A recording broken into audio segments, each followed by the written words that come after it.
I'm Jane O'Kane, Lead Health Visitor for ABMU Health Board. And I'm Susan Jones, Lead School Health Nurse for ABMU Health Board.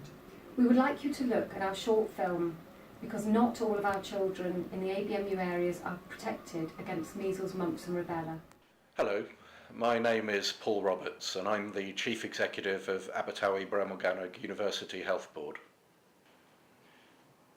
This is Roal Dahl writing about his daughter Olivia, and it was written in 1986, and it's called Measles, a Dangerous Illness. Olivia, my eldest daughter, caught measles when she was 7 years old. As the illness took its usual course, I can remember reading to her often in bed and not feeling particularly alarmed about it. Then, one morning, when she was well on the road to recovery, I was sitting on her bed showing her how to fashion little animals out of coloured pipe cleaners. And when it came to her turn to make one herself, I noticed that her fingers and her mind were not working together and she couldn't do anything. "Are you feeling all right?" I asked her. "I feel all sleepy," she said. In an hour, she was unconscious.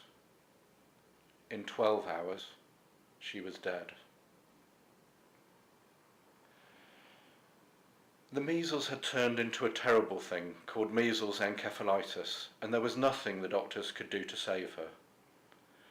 That was 24 years ago in 1962, but even now, if a child with measles happens to develop the same deadly reaction from measles as Olivia did, there would still be nothing the doctors could do to help her.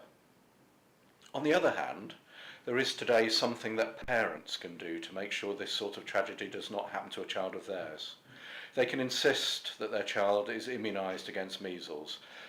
I was unable to do that for Olivia in 1962 because in those days a reliable measles vaccine had not been discovered. Today, a good and safe vaccine is available to every family, and all you have to do is ask your doctor to administer it. It is not yet generally accepted that measles can be a dangerous illness. Believe me, it is. In my opinion, parents who now refuse to have their children immunised are putting the lives of those children at risk.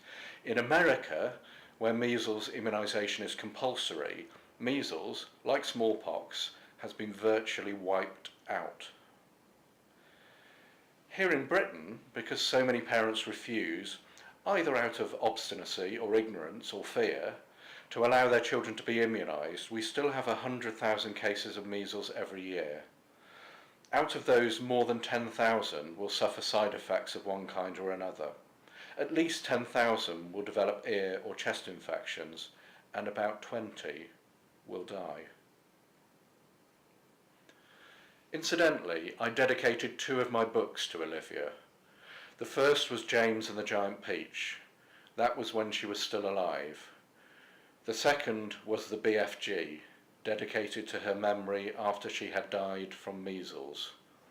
You will see her name at the beginning of each of these books, and I know how happy she would be if only she could know that her death had helped to save a good deal of illness and death amongst other children.